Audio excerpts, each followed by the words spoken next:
So this may be the beginning of something bigger. I don't really know. Throughout the years I've done videos, and everybody knows how I feel about people who share too much, especially on social media. But recently,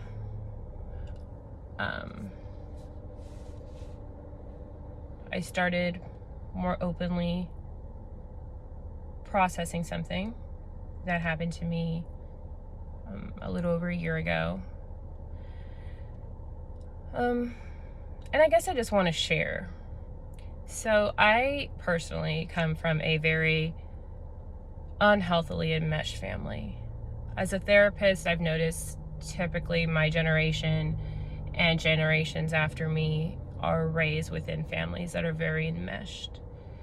It's not only a cultural thing, although that is a huge factor, but it's a generational thing. So something that your parents learn from their parents, and so on and so forth.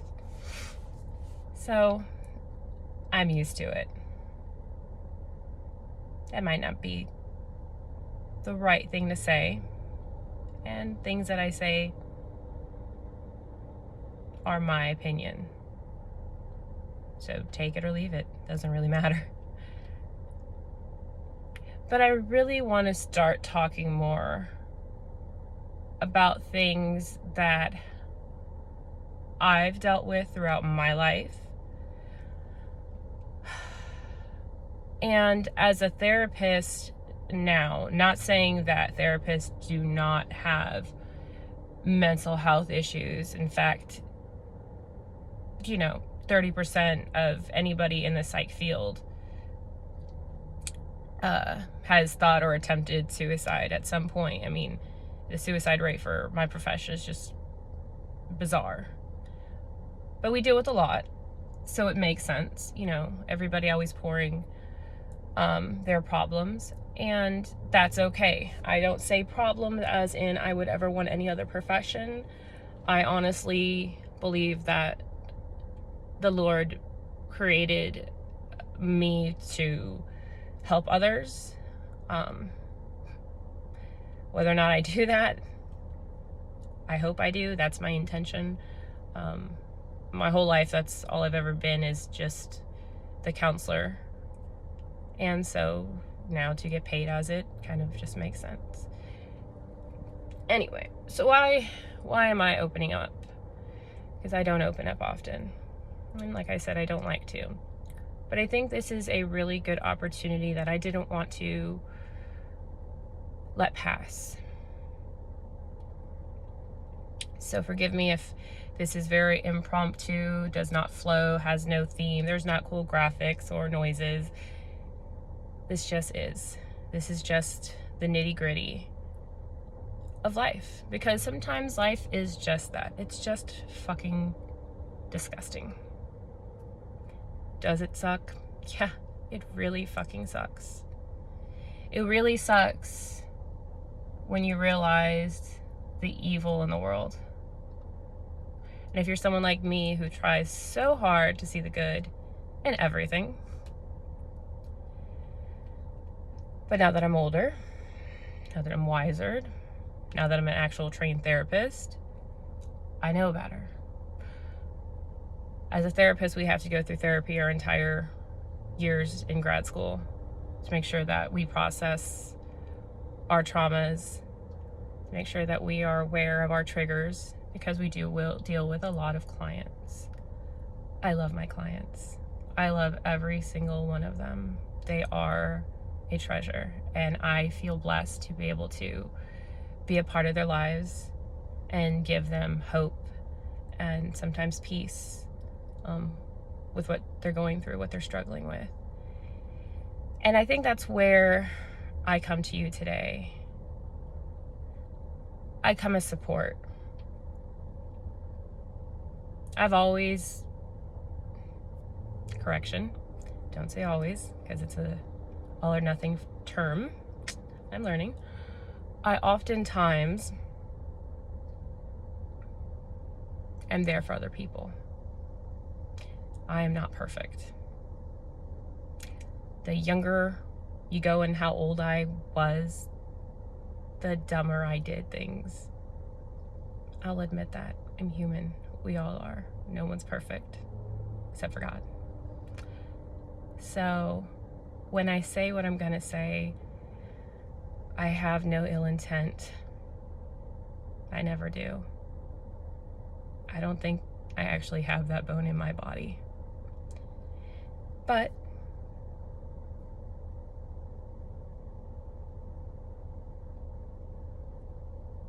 support needs to be given, and silence needs to be eradicated.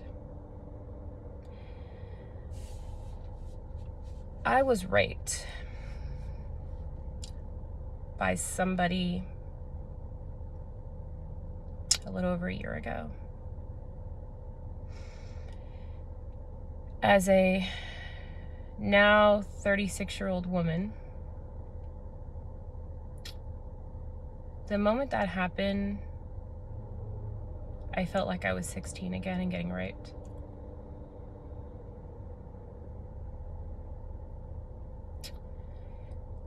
I literally remember thinking, so this is fucking happening. Great.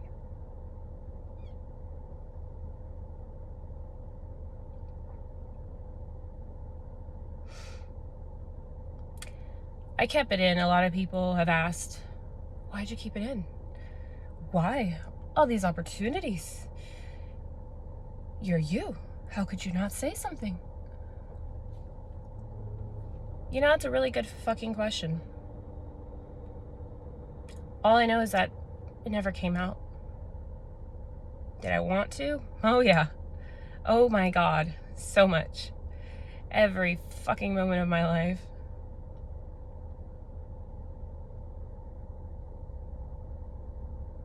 Why didn't you report it?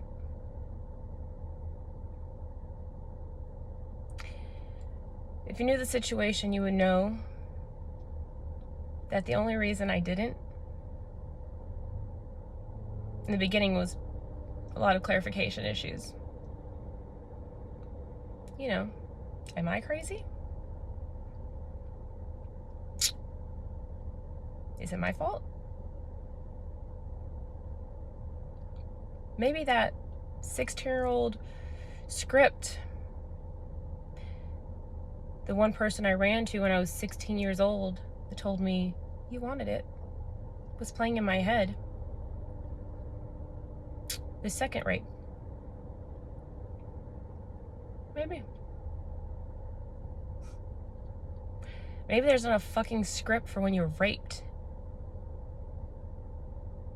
And there's not a fucking script on when you say stuff, how you're going to react, when you're going to tell the people that know the person,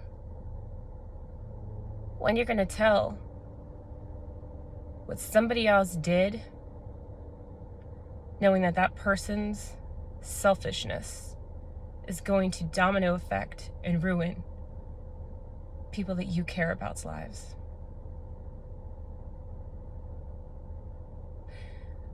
I recently opened up and admitted that I had been raped 1 year ago by somebody I trusted.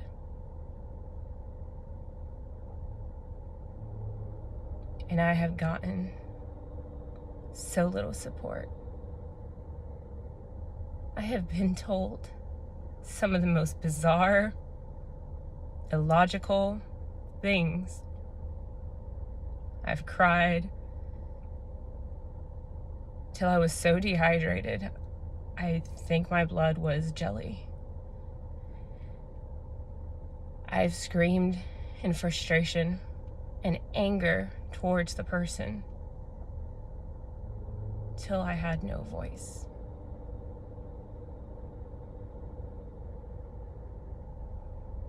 So I ask whoever's still here,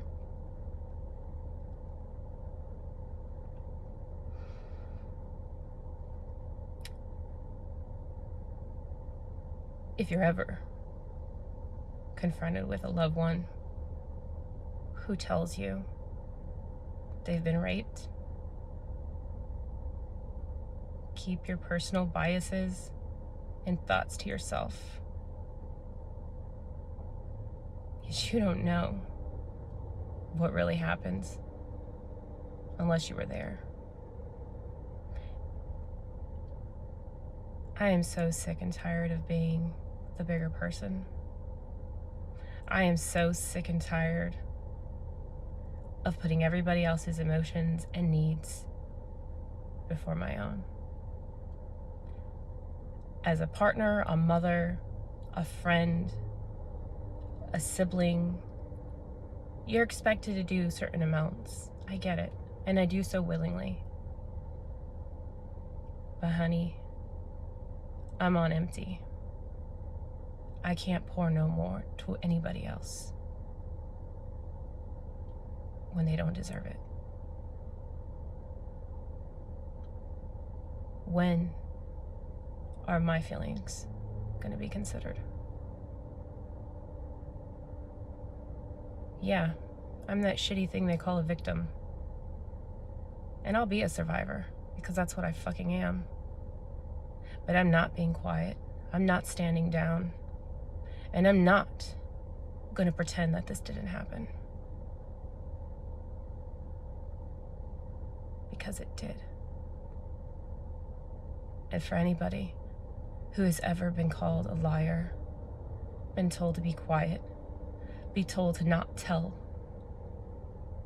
I'm standing up for you. I'm standing up for every child who's been molested. I'm standing up for any woman who's been touched by anybody when they told them not to touch them. I've been told so many horrible things that if anybody actually knew me, knew that wasn't even a possibility.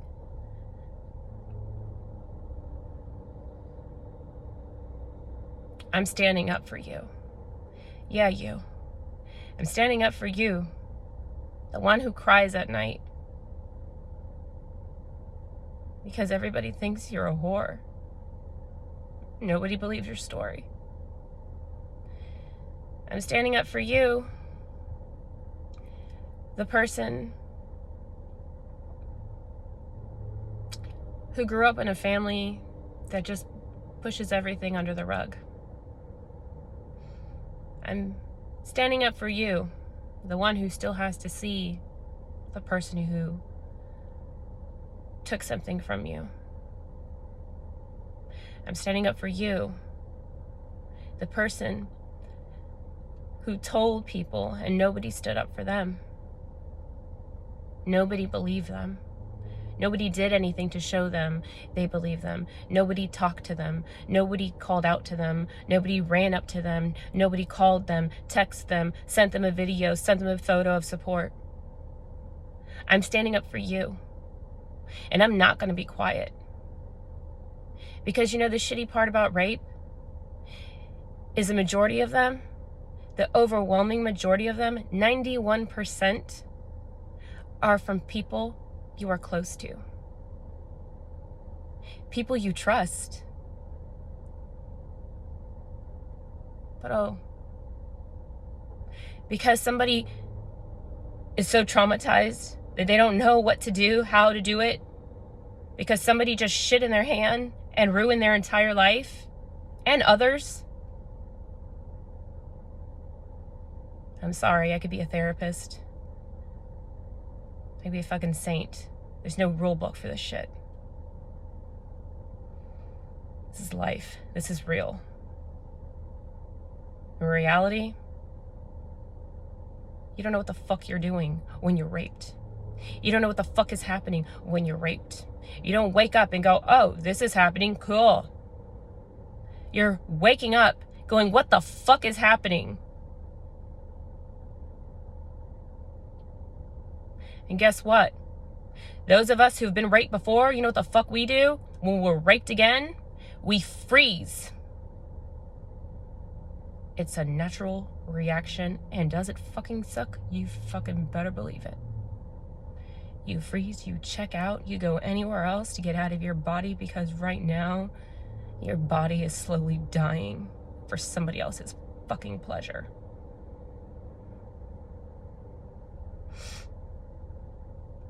So I'm standing up for you. The mom, the wife, the husband, the brother, anybody. I don't care what you identify as.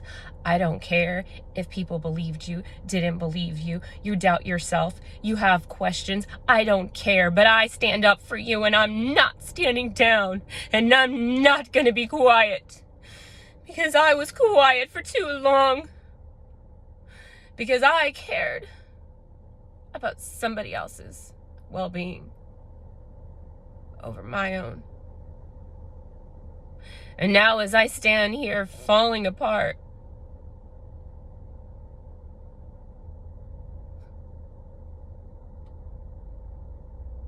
those people that I was fighting for don't even give a shit and blame me.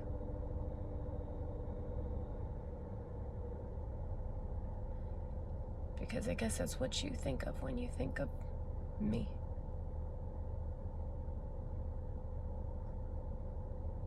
Well, that's not me. You can believe whatever you want to believe, but I'm not being quiet and I'm not standing down because it's not a lie. It happened. As I said, it happened. Point blank. But I'm not going to be quiet anymore. I grew up in a family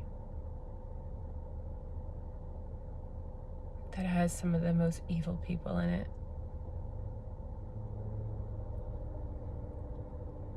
And I'm standing up and I'm walking away from it. Because I need to be the example. Because when I was little and I went through the hell that I did, God said that I was going to help other people with my experiences. And that's what I'm going to do. I'm going to grow from this. I'm going to heal from this. And if that means that I lose family, then that's their choice.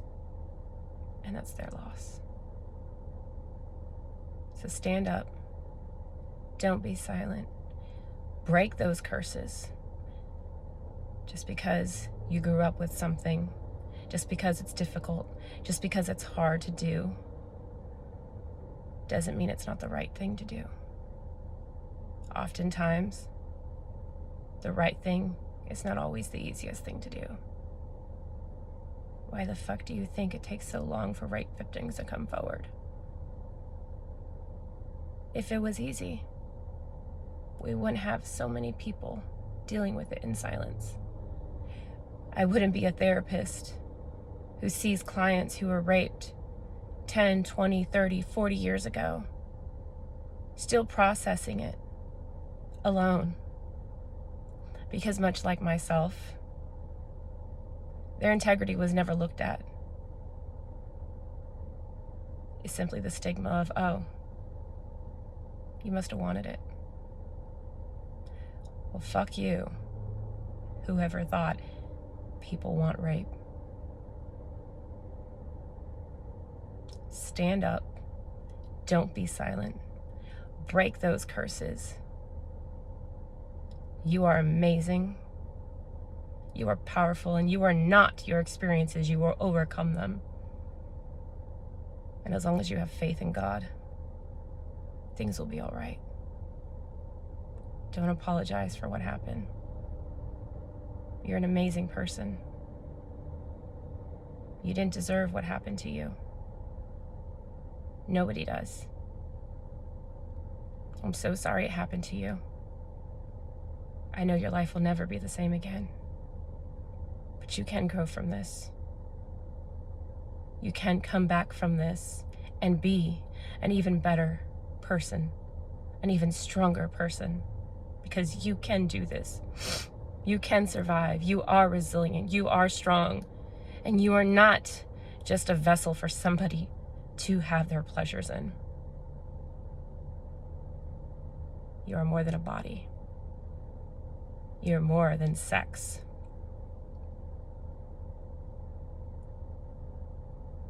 And just because you said or did not say what happened in whatever time frame you felt it had to come out is absolutely fine, because this is your journey that somebody threw you on.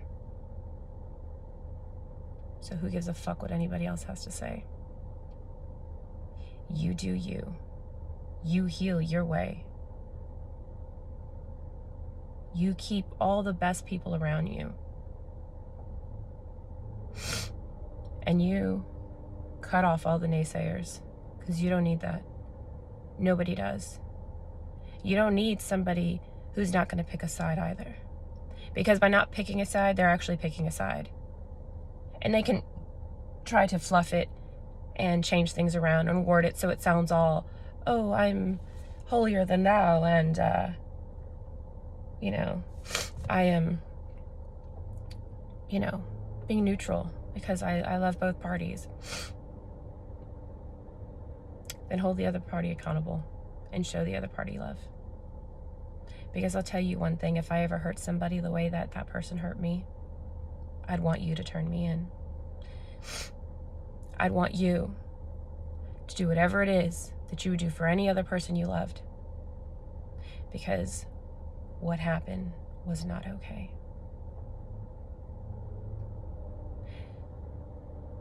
Anyway. So there's my 2-minute video that is now 22 minutes.